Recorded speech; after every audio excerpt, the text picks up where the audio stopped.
Iran, যুক্তরাষ্ট্র এবং ইসরায়েলের মধ্যকার চলমান সংঘাত এখন 10ম দিনে গড়িয়েছে। টানা কয়েকদিনের হামলা পাল্টা হামলায় ইতোমধ্যে মধ্যপ্রাচ্যের বিভিন্ন দেশে ব্যাপক প্রাণহানি ও ধ্বংসযজ্ঞের খবর পাওয়া যাচ্ছে। বিশেষ করে ইরান, লেবানন ও ইসরায়েলে হতাহতের সংখ্যা বাড়ছে প্রতিদিনই। এমন উত্তপ্ত পরিস্থিতির মধ্যে হঠাৎ করে যুদ্ধ বন্ধের ইঙ্গিত দিয়েছেন মার্কিন প্রেসিডেন্ট ডোনাল্ড ট্রাম্প। তার এই বক্তব্য ঘিরে আন্তর্জাতিক অঙ্গনে শুরু হয়েছে নতুন আলোচনা। তবে কি সত্যি যুদ্ধ থেকে সরে আসার পথ খুঁজছে যুক্তরাষ্ট্র ও ইসরায়েল? ডোনাল্ড ট্রাম্প জানিয়েছেন, ইরানের বিরুদ্ধে চলমান সামরিক অভিযান বন্ধ করার বিষয়ে ইসরায়েলের প্রধানমন্ত্রী বেনিয়ামিন নেতানিয়াহুর সঙ্গে আলোচনা করা হবে। তার ভাষায়, সমঝোতার ভিত্তিতে যুদ্ধের ভবিষ্যৎ নিয়ে সিদ্ধান্ত নেওয়া হতে পারে।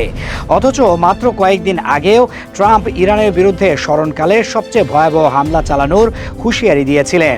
সেই অবস্থান থেকে হঠাৎ করেই আলোচনার কথা বলায় কূটনৈতিক মহলে প্রশ্ন উঠেছে, কেন এই অবস্থার পরিবর্তন? বিশ্লেষকদের মতে এর পেছনে রয়েছে একাধিক বাস্তব কারণ। ইরান ইতিমধ্যেই ঘোষণা দিয়েছে তারা সর্বশক্তি দিয়ে অন্তত 6 মাস যুদ্ধ চালিয়ে যেতে সক্ষম। একই সঙ্গে তেহরান লাগাতার ক্ষেপণাস্ত্র ও ড্রোন হামলা চালিয়ে মধ্যপ্রাচ্যের বিভিন্ন স্থানে থাকা মার্কিন ও ইসরায়েলি সামরিক স্থাপনাগুলোকে লক্ষ্যবস্তু করছে।